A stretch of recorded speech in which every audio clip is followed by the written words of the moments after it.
Hello everyone and welcome. Kim Ja here with you, bringing another Impractopia episode. Impractopia, the People, Places, Things Caribbean show that promotes the continued positive growth of the region. Today I am over the moon about this episode. It is the first of a two-part series on medical tourism. My guest today, Mr. Robert F. Priddy, will be talking about the investment side in the region of medical tourism in terms of providing infrastructure to give medical services to people in the region and people who visit from outside to get their medical needs taken care of. So I hope you stick around for that. We also have Did You Know? Medical Tourism Caribbean Destinations. We'll end the show with the announcement of next week's guest. And of course, we have announcements. By the downloads that's happening every day, either from the website, iTunes, or Stitcher, we know that you're liking Impractopia. And the other side of it always has to do with the website, being able to get people to come, bring that traffic, and keep them engaged. So we're always looking for ways to improve on the website, and we've fixed it up some again to be more precise as to what Impractopia is about, what the mission is. We've put in different categories, the subject areas that we cover on the show, and also we've put in a rate and review box under each podcast. We also have it under our video edits and all of our selective posts that we have on the website. So we invite you to, when you get to the website, www.impractopia.com, use the rate and review option. It's a great engagement tool, and we will be adding pop-ups so that you can see what we're doing continuously to improve the look and feel of the website and to keep you on there for just a tad longer. We're also working on starting up Impractopia Nation, a segment of the website where you can send your pictures in of different places you've been in the Caribbean with a short description and also your name, so we can also give you that prop, big you up on promoting Impractopia and loving what you see on the website. So we invite you to do all of those things. Continuously come to the website, see what we have that's changing, see what we have that's upcoming. We love you for it. So, having said that, let's get the show on the road.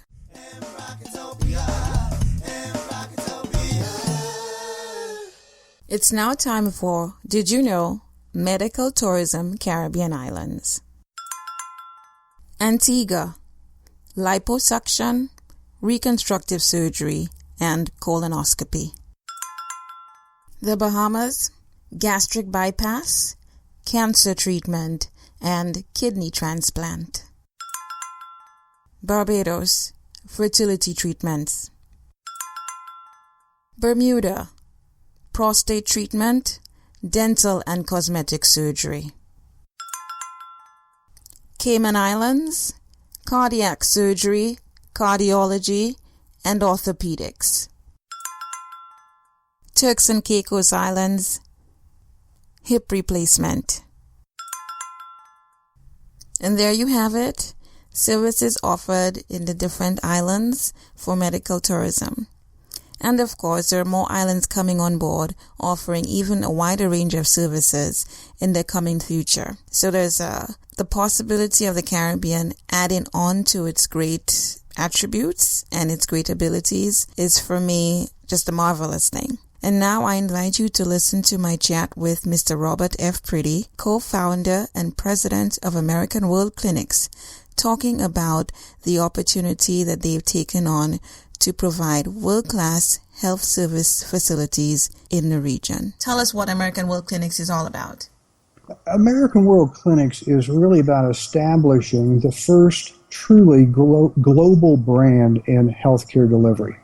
In other words, there is no organization today that represents a known and definable brand in healthcare that regardless of where you live, you're aware of and you can access it. And the key word there is access, and access a consistent, high quality level of healthcare, let's say easily or readily from anywhere in the world. So our objective is to establish a global footprint with multiple healthcare facilities strategically located to make them accessible to the global population. Part of that, or maybe a further definition in terms of our actual service line, is we represent very much the export of U.S. medicine. We are predicated on having a medical staff that is strongly based with U.S.-trained, board-certified physicians. Likewise, physicians of equal training from other jurisdictions. And particularly whatever country or region we are in, physicians that are local as a part of our organization as well. Is that something where doctors and physicians have to gain membership to or apply to be a part of? They very definitely have to apply to be a part of and to be able to meet our credentialing standards. At the same time, we have different types of relationships in terms of we have some physicians who work for us full-time. We have some specialists who rotate on a certain schedule on an annual basis. And then for local physicians in different jurisdictions, they already have a medical practice. They already have a medical office. They may not wish to leave that, but they may want to use our facilities because of perhaps some of the equipment or other staff that we have to support them that's not readily available for them today. And so they can work with us in different capacities as well. Okay. So American World Clinics has taken its business down to the Caribbean under this medical tourism umbrella. What exactly is medical tourism? That's a good question, Kim. I'm glad you asked that because medical tourism is somewhat confused when you talk to people about it in different places, or maybe I should just say it's defined differently in different places. Overall, globally, medical tourism tends to be perceived as local facilities who have made a decision, or I should say local entities, physicians, hospitals, governments, they've made a decision that they want to expand their tourism base and utilize provision of medical services to do that.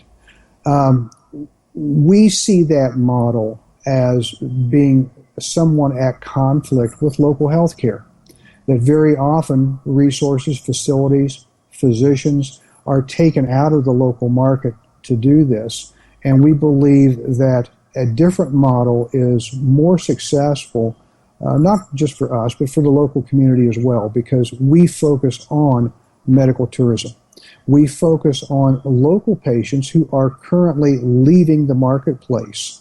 For example, in different countries we talk to, several $1 million leave those countries every year simply because they don't have the resources to treat certain kinds of diseases that their populations have, or they may not have access to a certain equipment that is most appropriate for that treatment. When we can provide those things, we allow them to keep those patients in country.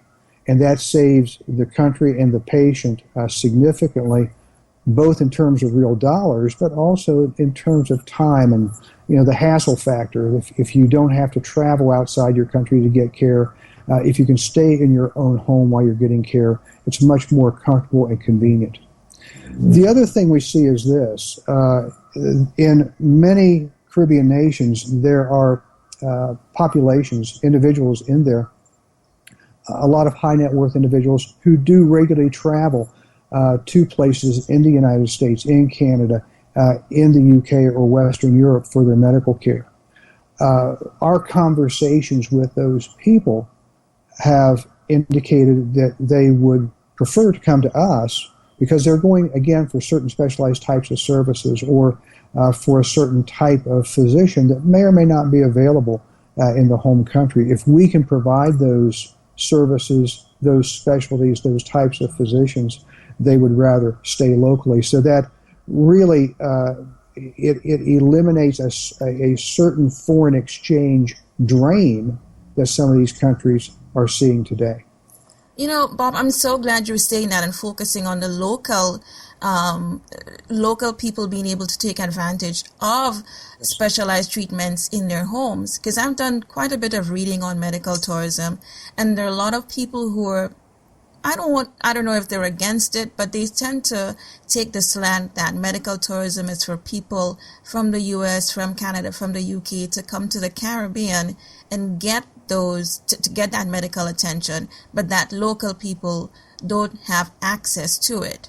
And I'm glad you've cleared that up, that local people, yes, it's for them as well, not just for people coming in and get their medical needs taken care of, and of course have a vacation at the same time. So yes. I'm glad that you're bringing that up. But why do business in the Caribbean? It's a beautiful place. The people are friendly. It's a tourist destination. People want to go there.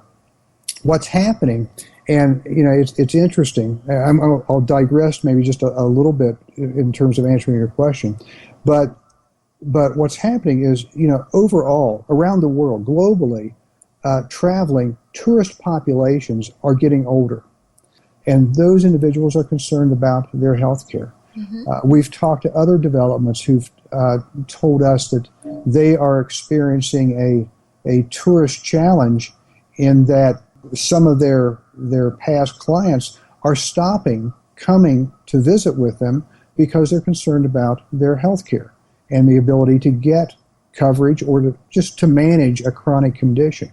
So we see a great opportunity in the Caribbean because of the overall demographic shift that is occurring. Now, beyond that, when you do talk about medical tourism, and maybe I'll say traditional medical tourism, a lot of what you hear and read in the media is about patients leaving the United States or Canada, going to the Middle East, to India, to other destinations. Friends of mine in that industry who manage that type of care have been shifting their focus over the last 5 or 6 years away from sending people to those destinations and toward looking for destinations that are inside the U.S., inside Canada, so that they can overcome some of the barriers to sending people 13, 14 time zones away. They have started encountering different types of problems, as well as just a bit of patient pushback. I don't want to have to fly to India to get my hip replaced. That is a problem. I don't know the physician there. I don't know the culture there. It's a difficult place for me in my mind to have to go to for something as significant as a surgical procedure. So when we've talked to those people and said, what if we were in Barbados? What if we were in the Bahamas? What if we were in Trinidad, the Dominican Republic, other locations such as that, or Costa Rica? Then they say, and I should also say, predicated on our business model, the export of U.S. medicine. Well, now you're not going through half a dozen or a dozen time zones. You're very possibly staying in the time zone you live in. You're looking at most a 3.5 or 4 hour flight offshore to that destination. We're looking at, culturally, we're comfortable with the Caribbean. We feel akin to the Caribbean, and it's a place we know and like to go. So there are a lot of attractions in that sense, coupled with, like I say, the fact that there are already tourists coming here. Let's just shift a few of those over to medical tourism, and effectively open an entirely new economic sector.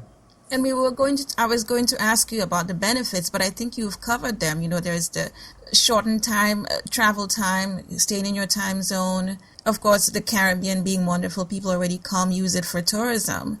And let's talk a little bit about the kind of major medical that medical tourism provides in the Caribbean. People might think these are small islands, we're not advanced in medicine, and I'm seeing that, like you said, countries are offering their services as medical tourism destinations. What are some of the major kinds of surgeries that medical tourism can offer in the Caribbean? Well, a friend of ours who's involved in healthcare in the Caribbean for many years made a statement to us one day. There's no shortage of very high-quality physicians in the Caribbean, but there is a shortage of facilities and equipment. And so our perspective is we bring that facility and we bring that equipment. Our objective is to be Joint Commission International accredited with all of our facilities and to have the most advanced, and let me say appropriately advanced technologies available. Everything that's brand new isn't always the best, but often you want to have the latest appropriate technology. So with that, we're able to do, well, literally any procedure that's done in the U.S. Now, simply from an efficacy standpoint, or just simply from a standpoint of practicing good medicine, we were having a business conversation yesterday talking about different kinds of procedures with some individuals and saying it's not that you can't do a procedure, it's that you expect to do a certain number to maintain your proficiency. If you can't do that number, you shouldn't be doing it. Open heart surgeries, for example, if you can't do, if the team that's involved in that, it's not just a physician, but the entire open heart team, if that team's not doing a minimum of 100 procedures a year, you have to question the overall quality of care that's being administered there. So anything can be done. It's picking and choosing of what makes the most sense, as well as if we're talking about individuals who are ill, is it appropriate for them to travel at all to come to us, not just to receive the procedure? Mm-hmm. So in looking at that, the focus then starts to shift a little bit. So like I say, you can do anything with the physicians and the facilities that you have, but you start to look at what are things that aren't life-threatening, but are serious and major. Total hip replacements, total knee, total joints in general. These are things that aren't usually emergent, but they are conditions that evolve over time, and they seriously affect quality of life. Individuals want to have them done. Those are large case procedures that we can do very comfortably in a medical tourism environment. The patient stays on island for perhaps 10 days, perhaps a little bit longer before they travel home. We maintain a relationship with them after they go home to help manage their recovery, and those types of things can be done very appropriately. Now, add to that bariatric surgery, different types of ophthalmological surgeries, GI, gastrointestinal, general surgeries, GYN surgeries, mm-hmm. Plastic surgery, different types of cosmetic surgeries, spine surgery. Those are levels of things that can be done that in some of the Caribbean countries they aren't being done right now. In some they are, but the resources are limited, much more limited than you would have in most cities in the United States. Mm-hmm. Okay, so you talked a lot about areas of specialization, what kinds of surgeries can be done. Mm-hmm. Where is American World Clinics operating in the Caribbean? We are looking at building our first facilities, and we have been in conversations in Barbados, in Dominican Republic, in the Bahamas, in Trinidad, Tobago, Costa Rica. And we see our conversations expanding on a daily basis. The interesting thing about the Caribbean, when you're in the United States and you talk about the Caribbean, people often think you're talking about a little place. But the Caribbean is an extremely large section of the Western Hemisphere, and with a very significant population. Mm-hmm. As I commented to a person I was on the phone with earlier today, conceivably you could have an American World Clinics presence on every island in the Caribbean, and that would not adversely affect the market. It would positively affect local health care, and it would truly serve as I'll say turning the Caribbean into a different type of destination for people from all over the world. You know, I say that the Caribbean is the next big thing for everything that's happening in the world. And it's something that I've had the conviction about for a while, which is why I'm doing Impractopia, to share the Caribbean, the social and the human side of the Caribbean, not just the tourism aspect of it, that the Caribbean has so much to offer and people are coming to it for different reasons. And I want to be able to understand why, to share with people more about the Caribbean. And American World Clinics, I agree, the Caribbean has like 41 million people. Mm-hmm. And it's not even grossly populated. So, there's a lot of opportunity for a lot of good, and I want to be a part of that. I want to know what's happening to make all of that a reality. So I assume that governments are giving you good reception, locals are embracing the idea of having world-class medical facilities on their soil, right? Yes, they are. Everyone is very excited because they see the opportunity, and particularly, again, the difference between the classical perception of medical tourism as a bit of a using industry versus a giving industry. And when we talk to them about our approach, when we talk about including and involving local physicians, local medical communities in our facilities, when we talk about eliminating the need, or let's say much of the need, for patients to be sent to the United States or Canada for health care, when we talk about retaining those patients today, those citizens who are leaving because they choose to, who very likely would not. And then when we look at the halo effect, for example, when we look at our facilities, we plan different types of facilities for different countries, different needs, different opportunities, based on the local population, based on current local healthcare delivery, based on their focus on travel and tourism. And so we have different sizes, different scopes of facilities.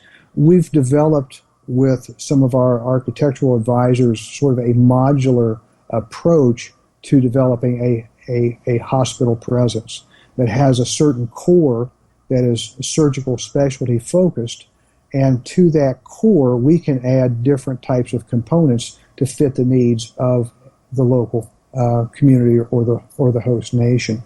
So in looking at that, when we put together a facility that is in the $175 million US range, we anticipate a facility like that to contribute back to the local economy about $450 million a year. And that is a significant impact, positive impact in terms of gross domestic product for that country. We have looked at some of our statistics where in some countries we literally increase the GDP by as much as 7% a year. We increase local employment, and through our halo effect, medical travelers don't travel alone. They always travel with an accompanying caregiver, a spouse, a friend, someone. Well, if you look at an average stay in country of 10 to 14 days, that patient and that other individual will be in hotel rooms during most of that period. The accompanying individual will be in a hotel room and eating at restaurants the entire time, and the patient, out of, let's say, an average 14-day stay, between 11 and 12 of those days, the patient will be in a hotel. So it significantly affects local tourism, and statistics from a variety of sources have shown medical tourists tend to spend more money than regular tourists. They come with a different expectation, and they tend to be often a little more affluent, and they tend to have reached higher educational levels, and they therefore spend more money. I love that. It's a win-win for everybody. It is. I love the promotion of business, but I love that local people equally benefit from it, and it helps grow. It helps grow the economy. It helps grow community, and I really love that. So when do you expect some of this good stuff on filtering to start happening in the Caribbean with some of your facilities? Well, we're trying to close out our financing requirements over the next few months. We could, depending on governmental actions and what some of the governments do and how quickly they can move, we could actually be seeing patients in as little as 12 months. And at the same time, as I've said, we have different locations we've targeted. We are actively trying to bring about 3 of those up somewhat simultaneously, so that over the span of let's say a 24-month span, you could have perhaps 3 facilities. I say 24-month span, not a starting now and 24 months out, but overall during a 24-month timeline. If we started 2 or 3 facilities within a window of 24 months in the future, all 3 of those could potentially come on board in that timeline. Once that happens, again, our focus is to represent the global brand. And we have had conversations with people all over the world. Once this starts to move, we think it will start to move very quickly.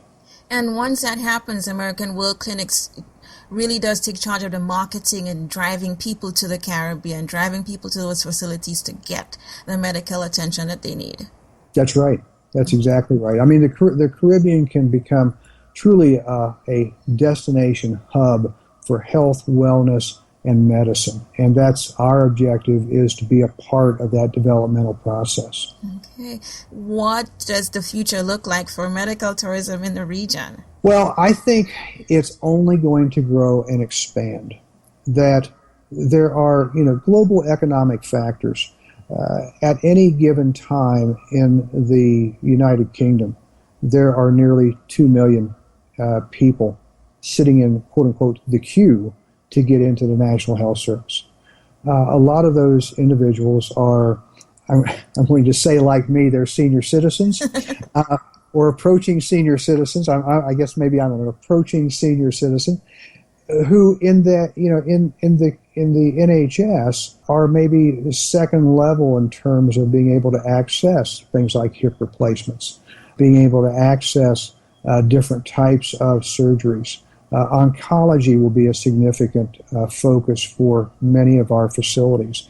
Oncology care outside the United States is very different from inside the United States. And so we see those as significant drivers that will start to change the way people get health care. When you start looking, talk to Virgin Atlantic and talk to American and talk to the different airlines and look at the air travel coming into the Caribbean, it's an easy place and becoming an easier place to get to.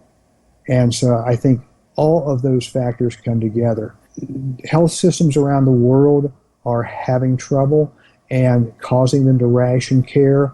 As that happens, patients are going to look for the best available care that is competitively priced. Different studies today say that there are 6 or 7 million people every single year who leave their home countries for health care. Most of those people are in North America and Western Europe. They're right next to the Caribbean, so to speak. So there is an enormous opportunity for that. Oh, thank you so much, Bob. I'm just so pumped. I get really, really excited just to talk about where I'm from and what people are doing to help make it better. So, paradise, it's already that. If we can make it a perfect paradise, then I'm all for it. That's right. and we're here to help.